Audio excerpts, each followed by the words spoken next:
Porque hoje nós vamos tratar sobre um assunto muito interessante, eu espero. E o assunto encontra-se em Atos capítulo 1. Qual seria o versículo que a gente pegaria? Atos 1, 8. A gente normalmente pula por 5. Recebereis poder, né? Ou para o 8, os grandes versículos. Nós vamos tratar de um versículo da linha divisória, do entendimento do porquê a gente existe como cristãos. É o versículo 1 do capítulo 1. É um texto maravilhoso. Que lá diz assim: escrevi o primeiro livro, ó Teófilo, falando a respeito das coisas que Jesus começou a fazer e a ensinar. Você vai dizer, esse Elias é louco. O que é que está dizendo nesse texto aí? O que é que isso tem a ver com o que está sendo feito na Ucrânia? O que é que isso tem a ver com o que está sendo feito no Oriente Médio? O que é que isso tem a ver com o que estamos fazendo aqui nas Ilhas Gerces? Tem tudo a ver. Porque o texto nos fala de que houve um primeiro livro, não fala? Então, quem escreveu este livro, esse compêndio, escreveu no mínimo 2 livros. Um primeiro livro e este livro aqui. Então, o que será que trata esse primeiro livro? E quem escreveu o livro de Atos? O livro de Atos foi escrito por um médico. Agora, era um médico que tinha uma vontade imensa de ser um historiador e se tornou um grande historiador. Ele escreveu o livro de Atos, nos mínimos detalhes. Agora, ele também tinha um dom especial, ele era um evangelista, era um médico, historiador e evangelista. Qual era o nome dele? O nome dele era Lucas. Passou a ser conhecido no cristianismo como São Lucas. Então, ele era um indivíduo muito capacitado. Quando é que o Lucas viveu? Bom, ele viveu desde os dias da ressurreição de Cristo até, tudo indica, o ano 68 da era cristã. Neste período, a igreja cresceu muito, porque nos dias da ressurreição de Cristo, havia 500 crentes na igreja. Paulo nos diz isso em seu testemunho. Jesus foi visto ressuscitado por 500 irmãos, Paulo falou. Então tinha 500 crentes. 500 crentes. 30 anos depois, quando ele escreve este livro, no ano 63 da era cristã, haviam dezenas de milhares. Porque só no primeiro culto da igreja formal, no dia de Pentecostes, 3.000 se converteram. Logo depois, 5.000 se converteram. E agora ele escreveu isso aqui da cidade de Roma. Já tinha acontecido a primeira, quando ele escreveu e relata, ele relata já a primeira viagem missionária, a segunda viagem missionária, a terceira viagem missionária, não é assim? Ele relata até a prisão de Paulo, que é a última coisa que o texto trata no capítulo 28 de Atos. Então, já se havia passado 30 anos de uma igreja de 500 crentes que tinham visto Jesus ressurreto, agora tinha mais ou menos 40, 50, talvez até mais, 60.000 crentes espalhados pelo mundo, dos quais muitos dos que tinham visto Jesus ressurreto tinham morrido. O resto só escutou falar. E agora Jesus não estava voltando, estava demorando. E uma coisa aconteceu muito séria nos dias de Lucas. Levantou-se um imperador chamado Nero. Eu, quando era criança, você queria chamar um cachorro. Cachorro não era, antigamente não era como hoje o cão. Que hoje o cão a turma chama de meu filho. Ah, meu filhinho, eu amo cachorro de porcelana. Mas que nunca me dá trabalho, não faz cocô, não faz aquela coisa. Eu posso viajar, volto, o bicho está lá com a língua do lado, do mesmo jeito, alegrinho, não é maravilha? Você escolhe a raça, está tudo lá, de porcelana. Mas no meu tempo, cachorro era chamado de cachorro. Né? Cachorro, animal. E quando você não gostava muito do cachorro, você dava o nome ao cachorro. Nero. Eu tinha um cachorro em minha casa que chamava-se Nero. Por aí você vê como o imperador ficou famoso na história da humanidade? Nero. Ele ele tomou a posição de imperador, por 6 anos ele foi muito bom, porque ele trabalhou muito bem com as autoridades do Senado romano. De repente ele ficou meio louco, ficou paranoico, e foi uma tragédia. Ele resolveu queimar Roma. Roma tinha 14 bairros. Um bairro na entrada da cidade tinha maioria cristã. Roma tinha 400 mil habitantes. Não é que ele tocou fogo na cidade inteira, mas por um milagre de Deus, só 2 bairros não pegaram fogo, não destruiu nada. Um do Fórum Romano, onde tinha administração, e o outro bairro cristão. A população revoltou-se contra ele. Ele então falou: vocês não estão notando? Quando ele viu que ia perder o império, ele falou: vocês não estão notando?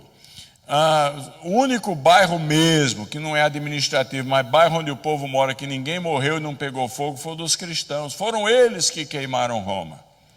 E a população: morte aos cristãos. E numa única noite, por exemplo, na entrada da cidade havia a Ápia, onde hoje ficam as catacumbas. Ele crucificou 1.500 cristãos, a 1 metro cada um do outro, no final do dia, 3.000 de cada lado, 3.000 no total, e mandou tocar fogo neles. Cruel. A perseguição foi horrível. Paulo e Pedro foram mortos por ele. Pedro foi morto, crucificado de cabeça para baixo. Paulo foi morto, dizem, ou decapitado, como está na igreja de São Paulo em Roma, ou comido pelas feras. Nero foi terrível. Então o povo chamava o cachorro de Nero. Nero. Lucas escreve o livro no período mais duro da igreja, a primeira grande perseguição que a igreja enfrentou, que até ali matavam um cristão aqui, matavam um cristão acolá. Agora não, agora era perseguição para valer. Ele escreveu esse livro como o livro número 2, porque o livro número 1 é o Evangelho. O Evangelho, 24 capítulos de Lucas, trata a respeito da obra de Cristo, da vinda de Cristo, das milagres de Cristo, dos ensinos de Cristo e da morte de Cristo. E o livro de Atos, o Evangelho de Lucas, o capítulo 23, termina falando sobre a crucificação de Jesus e a ressurreição, onde ele diz assim: telestetai, que significa está consumado. Tudo que Jesus veio para fazer, fez e completou.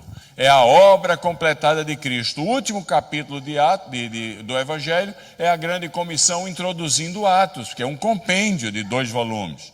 Então o Evangelho de Lucas fala a respeito da obra que Jesus terminou. Não tem ninguém que possa acrescentar 1 milímetro ao que Jesus disse está consumado. De vez em quando aparece um doido aí dizendo: eu sou Jesus, eu sou Jesus. Vai em Jerusalém, tem uma chamada síndrome, a síndrome da paixão. São pessoas que vão lá e ficam enlouquecidas e começam a andar como se fosse Jesus, bota coisa na cabeça, cruz nas costas, pensando que eles podem acrescentar alguma coisa ao que Jesus disse está consumado. A minha salvação e a sua salvação dependem exclusivamente de Cristo. Ninguém pode acrescentar 1 milímetro ao que Jesus disse está concluído. Tudo, telestetai. Há uma palavra bíblica que diz assim no livro de Gálatas: que vindo, pois, a plenitude dos tempos, Deus enviou o seu Filho, nascido de mulher, nascido sob a lei, para resgatar a nós que estávamos debaixo da lei. A palavra plenitude no grego é a palavra plerou, que significa aquele copinho de vinho português. Sabe aquele gostosão? Aquele vinho tinto que você põe assim, enche o cálice, e aí mas você está doido para tomar um pouco mais. Aí está lotadinho, aí você dá aquela pingada. Aí o que acontece com o vinho? Transborda. Pois é, a palavra plenitude significa o cálice do vinho foi completo. Não adianta querer pôr nada mais lá, porque já vai transbordar, não tem mais espaço. Vindo a plenitude dos tempos, Deus mandou Jesus.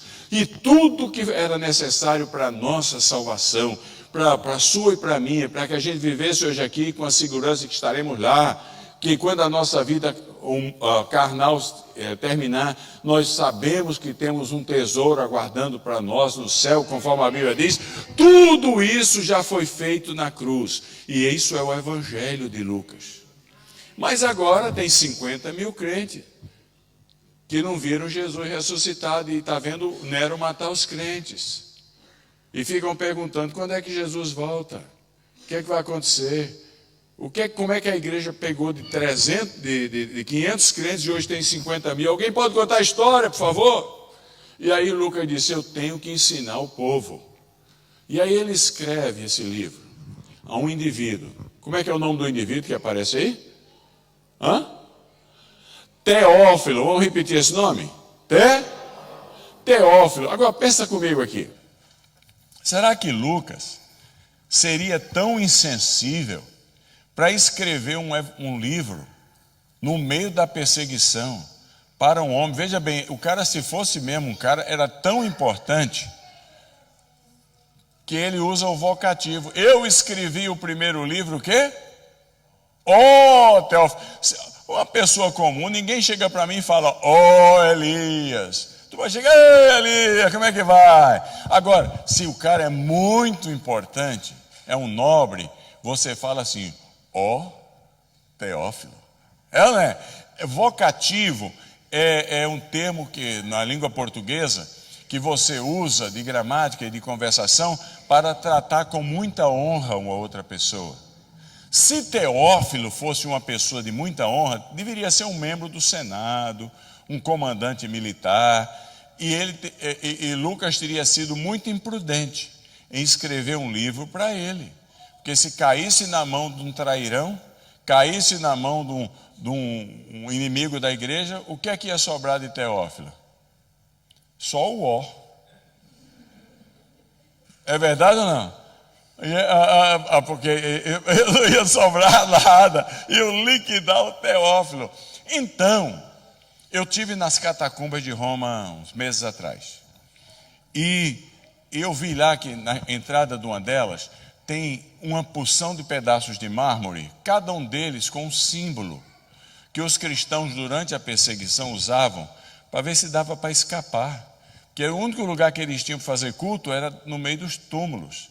Então lá tem um mármore com vinho e com pão, que significa que ali eles faziam a Santa Ceia, naquele sepulcro eles faziam a Santa Ceia. Tem um outro lá que tem uma ovelha e com um cajado, significa que ali a igreja se reunia para o pastoreio. Eles foram criando símbolos para tentar sobreviver. E a minha opinião é que Teófilo é um nome símbolo. Sabe por quê? Porque na língua grega, a língua do Novo Testamento, Teófilo é a junção de duas palavras. Theos, que é Deus, e Philos, que é amigo. Então, Jesus diz em João 13, que ele em João 15, que ele não nos chamará mais de servos, mas nos chamará de quê? De amigos. Então, qual é a conclusão que a gente chega? É que se Teófilo não foi uma pessoa física, e Teófilo era um código para proteger os cristãos, mas para ensinar as coisas direitinho, quem era Teófilo? Teófilo era cada um de nós. O amigo de Deus, você e eu.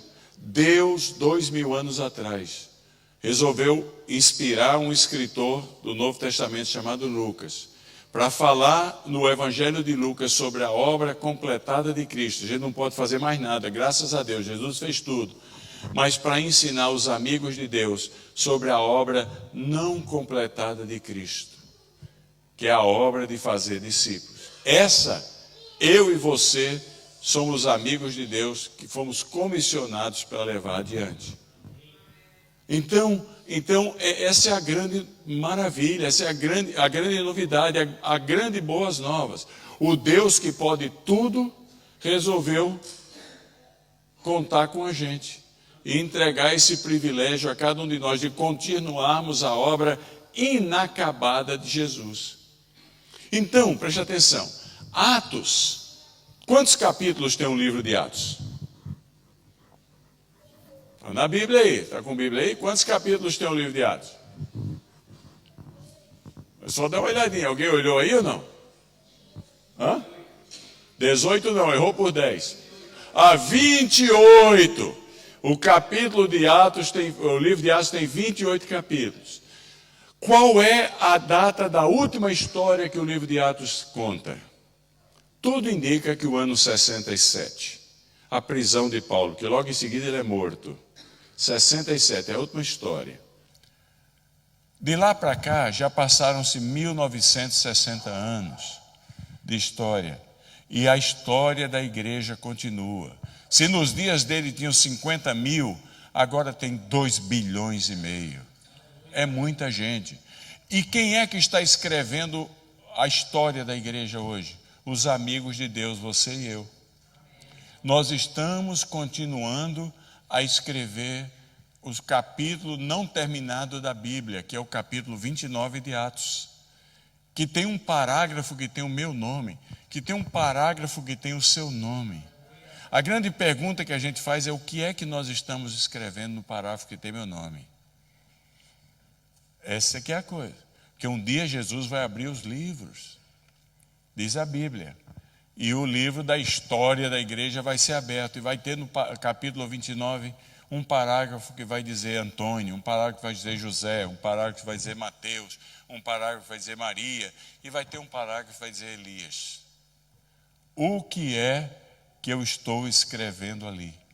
Qual é a minha cooperação? Porque, olha, 1 Coríntios 3:9, de Deus somos cooperadores. Qual é a minha parte? O que é que eu estou escrevendo na obra não terminada de Jesus? Miguel ficou muito bravo, o anjo.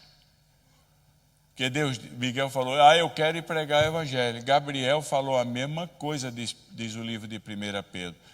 Isso aí deixa com a gente, isso é fichinha. E Jesus falou assim: você está louco? Eu vou deixar essa tarefa para a missão cristã portuguesa de Jesse. E vou deixar para cada cristão que lá está dentro, comunitariamente e individualmente. Miguel e Gabriel ficaram irritados, cara, porque quem queria estar pregando era eles. E Deus disse: vou deixar com cada um de nós. Agora o problema, está indo tudo bem ou não? Então veja bem, Atos, o Evangelho trata a respeito da obra o quê? Obra acabada de Cristo, concluída. Vamos repetir isso aí? A obra acabada de Cristo. O livro de Atos trata da obra o quê? Inacabada de Cristo. Quem são os agentes quem é o agente único do Evangelho? Jesus. Quem são os agentes múltiplos, milhões deles, na obra inacabada de Cristo? Eu e você. Esse é o privilégio. Esse é o privilégio, que Deus permita que o parágrafo que tem seu nome e o parágrafo que tem meu nome tem alguma coisa lá. Porque passar em branco deve ser horrível. Agora, vem, o assunto está interessante ou não? Porque o problema não é afirmar uma coisa. Agora, aonde a porca tosse o rabo, eu não sei se na Madeira tem esse ditado: a porca tosse o rabo. Tem? Que significa onde a coisa complica, não é não? Onde a coisa complica. Onde a coisa complica é como fazer. Como é que eu posso escrever algo bonitinho lá? Porque que vai honrar Jesus, que vai ajudar no crescimento da igreja, fazer discípulo. Como é que eu posso fazer isto? Porque não adianta ficar botando pressão demais em cima um do outro aí, que dá em nada.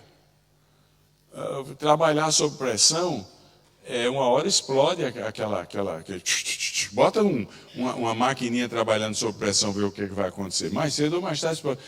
A gente tem que entender como um privilégio e como uma oportunidade, como uma honra. Agora, como é que eu posso fazer discípulo? Aí vem aqui o nosso último assunto. Cada um de nós precisa construir uma casa do evangelismo. Como é que é isso? Falei, porque, veja bem, a vida é mais ou menos como a construção de um edifício, diz a Bíblia. Então, temos construtor aqui. Alguém constrói casa aqui ou não? Quem é que é construtor aqui? Tem alguém que é construtor de residência, pedreiro, alguma coisa aqui ou não? Tem, cadê? Quem é? É você? Então me ajuda aí, porque eu sou um leigo, vocês aí. A gente começa a construir a casa pelo telhado, não é verdade? Não? O que é esse, cara? Mas, então, qual é a primeira coisa que a gente vai começar uma casa? Qual é a primeira coisa que você faz? O alicerce. O alicerce. Então, nós vamos todos nós aprender hoje aqui como é que a gente escreve o nosso, entre outros assuntos do nosso parágrafo, o assunto principal, que a missão da igreja é comunicar Jesus para os outros, fazendo discípulos. Então, vamos chamar o alicerce da casa do evangelismo, ou da casa do discipulado. Vamos dar um nome para ele, para ficar fácil a gente levar para casa esse nome aí. Vamos chamar esse nome de, primeiro P, dos 3 que vamos tratar aqui. É o presença. Então, qual é o nome do alicerce da casa nossa? O que é isso? É simplesmente fazer o bem para os outros. Faça o bem para os outros. O mundo está tão complicado que se você fizer bem para os outros vão ficar perguntando: por que é que você faz isso? Está certo ou não? Esteja presente em nome de Jesus. Fazer o bem. No final do ano, a grande pergunta não é quantas pessoas se converteram comigo nessa fase, na minha casa do evangelismo, é a quantas pessoas eu ajudei. Fazer o bem. Não tem ninguém aqui nessa noite, nesse auditório, que possa, em sã consciência, dizer que não existe alguém para quem você possa ser as mãos, os pés, os lábios, os sorrisos, os olhos e a bênção de Jesus. O mundo está complicado demais. Todo mundo que está aqui sabe de alguém que está passando por dificuldade, não sabe? Em algum lugar desse planeta. Mas muitos sabem de alguém que está passando por dificuldade aqui. Enfermidade, rolo na família, que diz o indivíduo entrou numa casa, ele viu lá na geladeira um imã que dizia assim: Deus mandou que nos amássemos, não que nos amassemos. Tem muita família se amassando por aí afora, você sabe, tem muito rolo, perda de emprego, perda de expectativa de vida, quanta coisa está acontecendo por aí afora.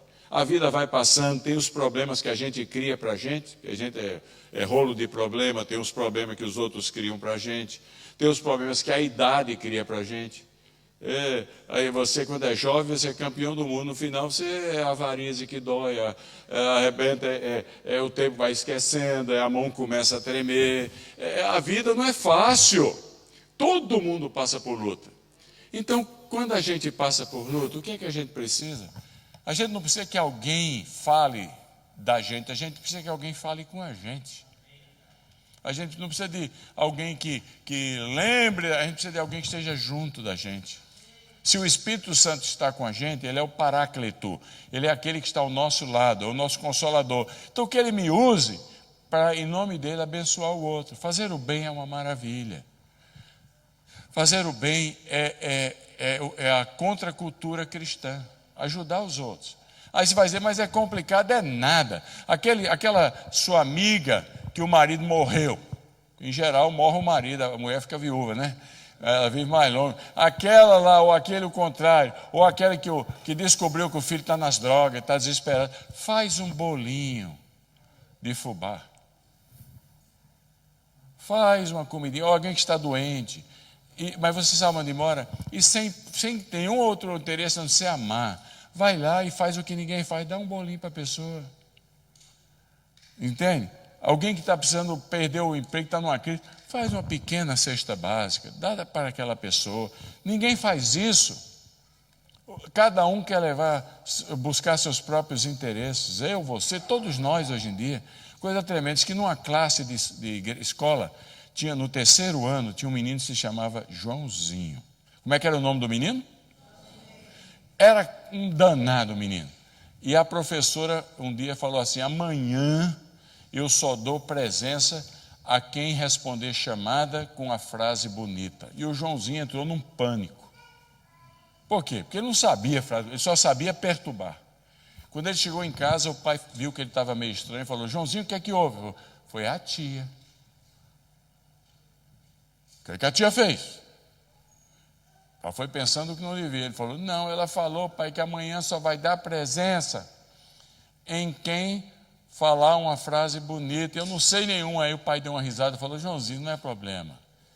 Quando ela chamar seu número, você diz assim: é melhor dar do que receber. E ele falou: meu pai, que coisa linda. E ele não dormiu a noite, ficou a noite inteira: é melhor dar do que receber, é melhor dar do que receber, é melhor dar. De manhã não queria tomar café, é melhor dar do que receber, é melhor dar do que. Chega na classe, a professora começa: Aninha, é primavera, o sol está tão lindo.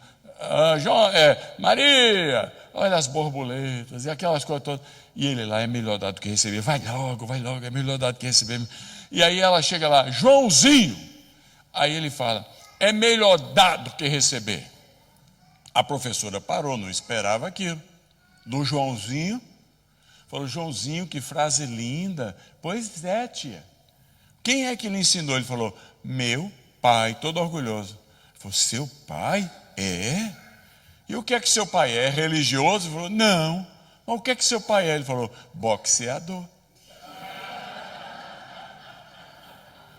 Então, nós vivemos num mundo tão complicado que até quando a gente usa as frases corretas, a gente dá o sentido errado. Não é verdade? Nós vivemos num mundo de querer levar vantagem em tudo. Em tudo. A gente faz uma amizade, não é perguntando o que é que eu posso dar, é o que é que aquela amizade vai produzir para melhorar a minha vida. É tudo centrado na gente mesmo. Pois bem, quer escrever o parágrafo bonito na obra inacabada de Cristo? Quer fazer um discípulo? Ame. Faça alguma coisa boa para os outros. Porque está muito difícil isso acontecer. E a Bíblia diz em João 13:1 que a gente tem que fazer como Jesus fez. Ele nos amou e amou até o fim. Agora, vamos lá, me ajuda aí, construtor. Depois que você fez os alicerces, o que é que vem? As colunas e as paredes, está certo ou não? Porque senão vai ser complicado. Então, se a primeira, o alicerce, nós vamos chamar de presença. Ninguém dormiu ainda, não? Se a primeira, a gente chamou de presença, está presente em nome de Jesus. Tudo bem até aqui ou não? Vai lá, visita o coitado que está passando, porque passando problema, porque com a medida que a gente medir, vai ser medido também. É tão bom quando alguém se lembra da gente, quando a gente está num bagaço. Então vamos lá ajudar os outros. Presença. Mais cedo ou mais tarde, se a gente ama a pessoa, a pessoa vai começar a ficar com uma pergunta. Aí tem. Por que é que essa pessoa está fazendo isso para mim? Porque não é o normal. A Bíblia diz: se alguém quer andar uma milha, pedir a você para andar uma milha, anda qual? Porque a segunda milha ninguém anda. No máximo você anda a primeira. Está certo? Mas a segunda milha é a milha do inesperado. É a milha do inusitado. É a milha que realmente confunde a pessoa do outro lado e força ela a fazer a pergunta das paredes da casa do discipulado. Porque a parede da casa do discipulado, a segundo P, é a proclamação. É falar por que é que você está fazendo o que está fazendo. Veja bem, Jesus deu a você o direito e a mim de pregar a palavra. Porque os anjos queriam, Jesus falou, vou dar para você. Mas a gente tem que ter a permissão do outro para ouvir o que a gente quer falar. A gente pode ter o direito, mas ele não tem a permissão. A permissão só vem se a parede do evangelho, sobre o alicerce do amor, da presença, a parede do evangelismo é construído com a proclamação. Ela diz, ela vai chegar para a gente e vai dizer, escuta, por que é que você faz isso? Essa é a hora. Aí você vai dizer, porque o amor de Cristo me constrange. Aí você vai falar de Cristo para essa pessoa. Entendeu? Vai contar. Agora, não precisa ficar pensando na coisa muito teologia. Sabe por quê? Porque o seu amigo, a quem você está amando, ou a sua amiga, seu parente, não conhece zero de Bíblia. A única Bíblia que essa pessoa conhece é você. A Bíblia andante. A Bíblia revista e atualizada. Então você já está sendo a mensagem para essa pessoa. Você já está sendo a mensagem. Não se preocupe, não tenha medo. Porque se você falar você já é o A. Ela já está lá vendo você fazer. A gente pensa que a gente vai dar aula na escola dominical, ou vai dar aula quando vai falar para um amigo não crente, ou pregar no congresso fortalecer. Ninguém conhece nada de Bíblia. Então não se preocupe, a única coisa que eles conhecem é você, a Bíblia andante. Agora, se a mensagem que a gente estiver dando for tão vagabunda, tão enrolada, tão bagunçada, é melhor a gente nem dizer que é crente. Fala que você é espírita. Fala que você é alguma outra coisa, porque você vai estragar menos. Pelo menos estraga o espiritismo. Entendeu? O seu mau testemunho. Mas se você está amando, está caminhando, você já é a mensagem. Faz sentido ou não? Aí você vai dizer, é por causa de Cristo. Mas a Paulo disse assim, vocês sejam meus imitadores, como eu sou de quem? É a natureza do discipulado. Agora, pode ser que nesse nível a pessoa se converta, porque nascer de novo, só Deus sabe quando é a hora da pessoa. Não tem jeito. Jesus falou que ninguém nasce de novo se não vier do céu. A gente não tem capacidade de penetrar no primeiro andar. A gente está no resto do chão. No primeiro andar, só tem Deus. É a administração. A gente está nas relações públicas. Tem um computador lá no primeiro andar que tem uma chave só. Que só quem conhece a senha é o Pai, o Filho e o Espírito Santo. Só ele sabe quem pertence a ele de fato. A função da gente é plantar cruzes. É fazer discípulo. Discípulo significa, no grego, mateté, é alguém que anda nos meus passos. É o que um filho faz com a gente. Você deita no chão, o menino não vem e deita junto. Se ele não rola, ele rola. Não é assim quando a gente é criança, com os nossos pais? Pois é, isso é o que significa ser discípulo. Você diz, pesa aqui, o cara vem em peso. Pesa ali, pesa. Em seus passos, ele caminha imitando. Paulo dizia, sede meus imitadores. Paulo não diz, sede meus imitadores sede imitadores de Cristo. Paulo diz, sede meus, que os outros não conheciam Cristo ainda. Eu que conheço, eu imito Jesus, mas vocês sejam meus imitadores. Então, a pessoa pode se converter nessa fase da proclamação se o Espírito Santo de Deus achar que é a hora. Aí ela nasce de novo. Mas eu não sei, porque eu não sou Deus. Eu estou nas relações públicas. Preguei. O que eu estou precisando é a terceira fase da casa para a gente terminar. Agora a casa tem o alicerce, as colunas e as paredes. Para ela ganhar um jeito de casa, antes de você fazer o acabamento, o que está faltando? O telhado. Porque senão vai vir chuva, fica uma coisa complicada. Então, no telhado, vem o terceiro P, para você que está anotando aí. O primeiro foi o P, qual é o nome? Quer dizer o P? P da presença, fazer o bem, em nome de Jesus. O segundo vem o P da proclamação, falar, ser você a mensagem e o mensageiro ao mesmo tempo.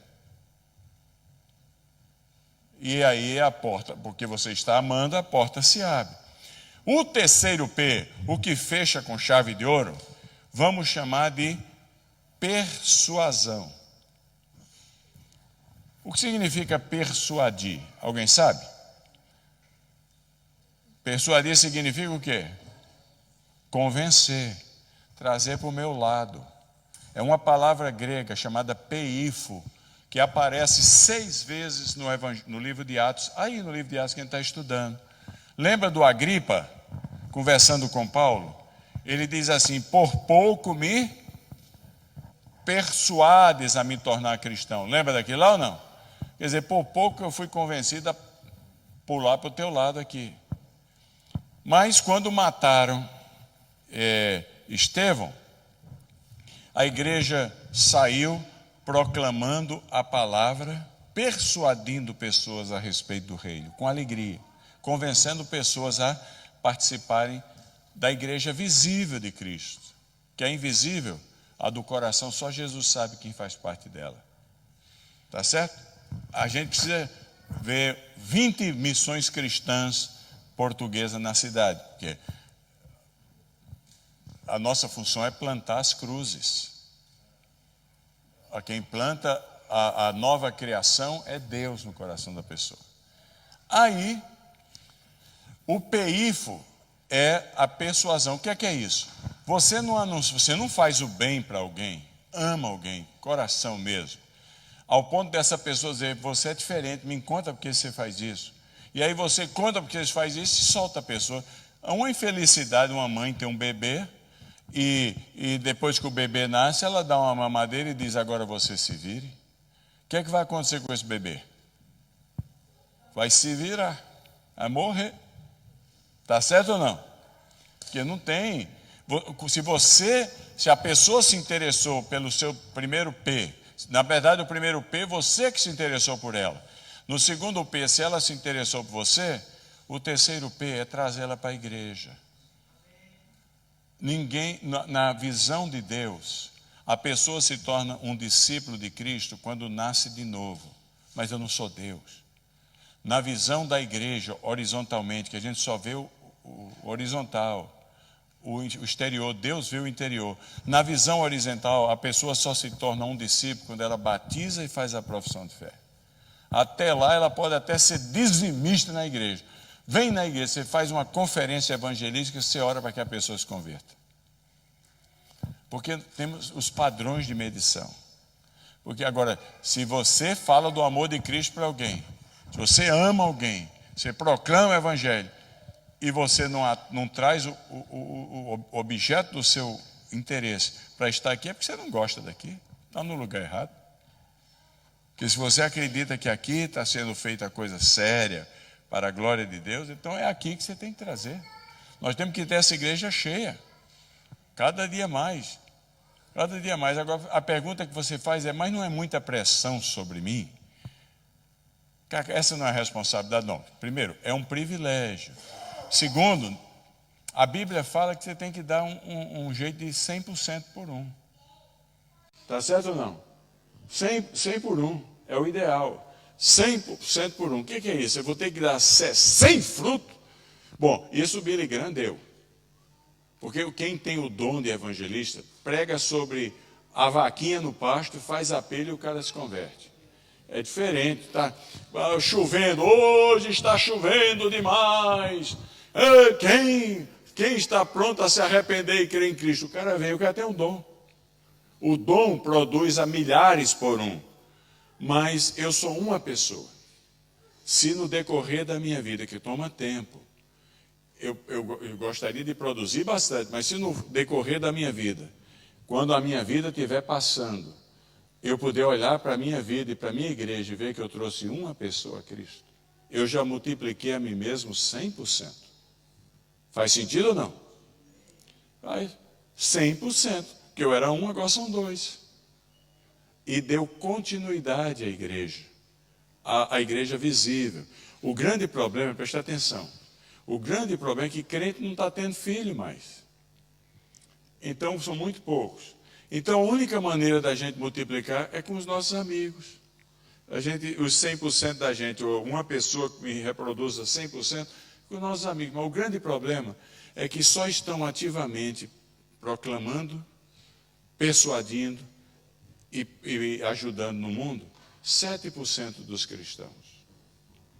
93% só estão no vem a mim. Porque a gente gosta, eu quero terminar com isso. O assunto está interessante? Eu vou terminar com isso. O que a gente gosta é do bem bom. Até quando a gente lê a Bíblia, a gente põe um ponto onde Deus põe a vírgula. Por exemplo, repita comigo, que eu sei que você sabe de cor. Pela graça sois salvos, mediante a... E isto não vem de vós, é? Não de obras para que ninguém se... E a gente pôs um ponto onde Deus pôs uma vírgula. Porque o que a gente gosta é do bem bom. A gente gosta, a gente for honesto, é do que a gente ganha. A gente não gosta da finalidade do que a gente é. Porque o texto não põe um ponto, põe uma vírgula. O texto diz, pela graça sois salvos mediante a fé. É verdade, louvado seja Deus. Isto não vem de vós, é dom de Deus, não de obra para que ninguém se glorie. Não é ponto, é vírgula. A história continua. Pois somos feitura dele, criados em Cristo Jesus para as boas obras, as quais Deus de antemão preparou para que andássemos nela. E por que Deus nos salvou? Nos salvou para que a gente possa ser bênção para outros. É o que o texto está dizendo lá. Mas a gente gosta de pôr um ponto onde Deus põe uma vírgula. Aí tem um outro texto que eu amo demais na Bíblia, mas é maravilhoso. Diz assim, vós, porém, sois raça eleita, nação, povo de propriedade exclusiva de Deus. Ai, ai, ai, que a gente põe um ponto. Porque a gente gosta demais de Deus. Eu sou raça eleita. Aleluia. E é bom, não é não, pastor? Nação santa não é bom? E poder dizer que a Bíblia diz que você é povo de propriedade exclusiva de Deus. Quer coisa melhor? Aí a gente diz, está tão bom que eu vou pôr um ponto. Mas Deus colocou uma vírgula. Porque tem uma finalidade. O que Deus fez de você foi para alguma coisa.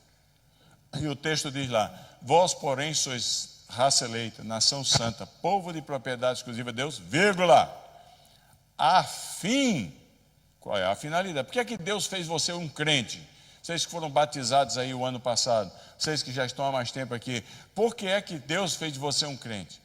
A fim, com a finalidade de que cada um de nós proclamemos as virtudes daquele que nos chamou das trevas para a sua maravilhosa. Proclamar para quem? Para os anjos?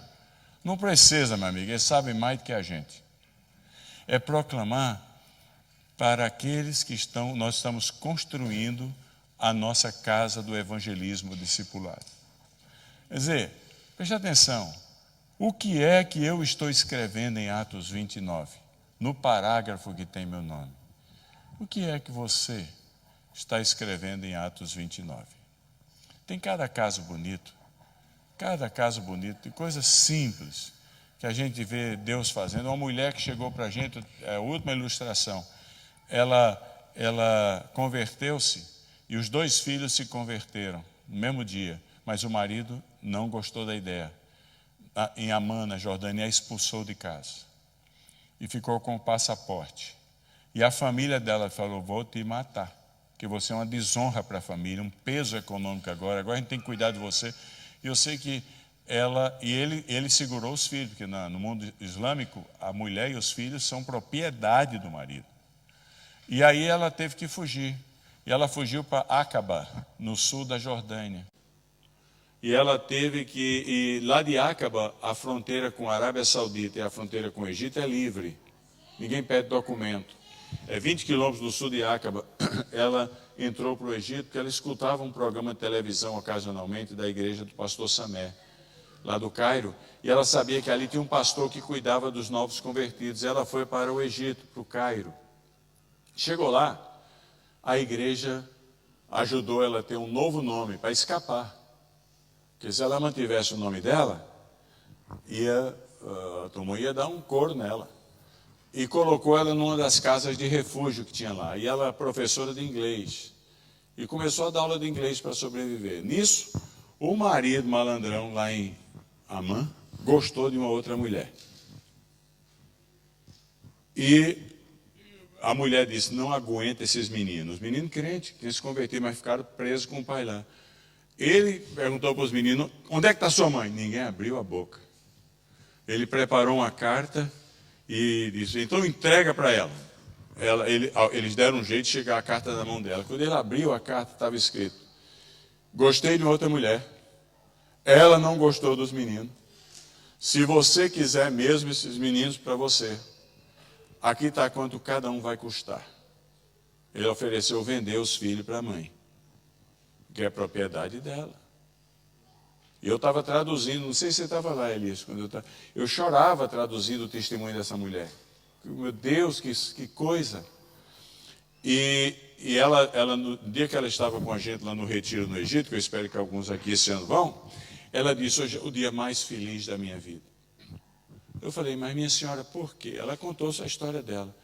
Ela falou, eu trabalhei duro como professora de inglês para levantar o dinheiro para comprar os meus filhos.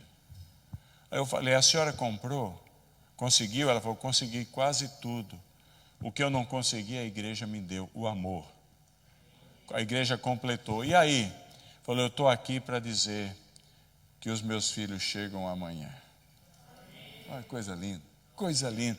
E aí eu já estava chorando demais. Eu falei, minha irmã, a senhora é o caso mais humano que eu vi até hoje, do que significa o que Cristo fez por nós. Falei, o que é isso? Eu falei, que ela é nova convertida, não sabia. Eu falei, é a redenção. Porque a doutrina bíblica da redenção nos diz que quando Jesus nos salva, a gente se torna redimido por Deus, se torna dele por duas razões. Primeiro, porque ele nos criou ou nos gerou. Segundo, porque ele nos comprou com seu sangue. Essas crianças agora são da senhora duas vezes. Porque a senhora as gerou, porque a senhora as comprou.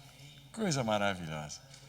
O que é que você está escrevendo na história do seu parágrafo? Nessa ilha Jessen, onde tem tanta gente que a gente conhece e que simplesmente a gente precisa começar a construir a nossa casa de evangelismo com ela, simplesmente amando, com palavras positivas, abençoadoras, gestos de carinho, para que a porta se abra, para que o nosso parágrafo tenha frases muito bonitas, que nós vamos trazer para a missão cristã portuguesa. Um fruto, resultado de um amor intenso e de uma proclamação fiel. Então, a obra inacabada de Cristo não é responsabilidade de Gabriel, ou privilégio de Gabriel ou Miguel, os anjos. É algo que Deus, na sua bondade, o Criador de todas as coisas, deu para mim e deu para você. Que Deus nos abençoe.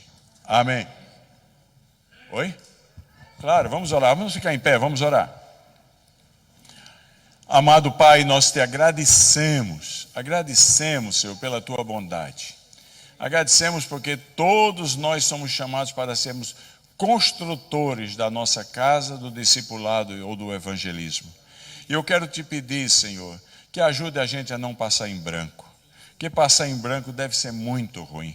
Que até o último dia da nossa vida, o Senhor nos dê a graça de podermos olhar que temos um filhinho na fé, que nos dá a maior alegria, como diz João, que não há maior alegria do que esta, de ver um filhinho ou uma filhinha na fé andando na verdade.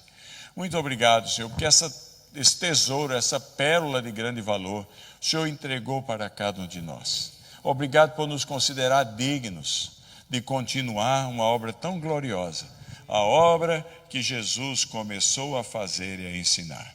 Nós te exaltamos em nome de Jesus. Amém.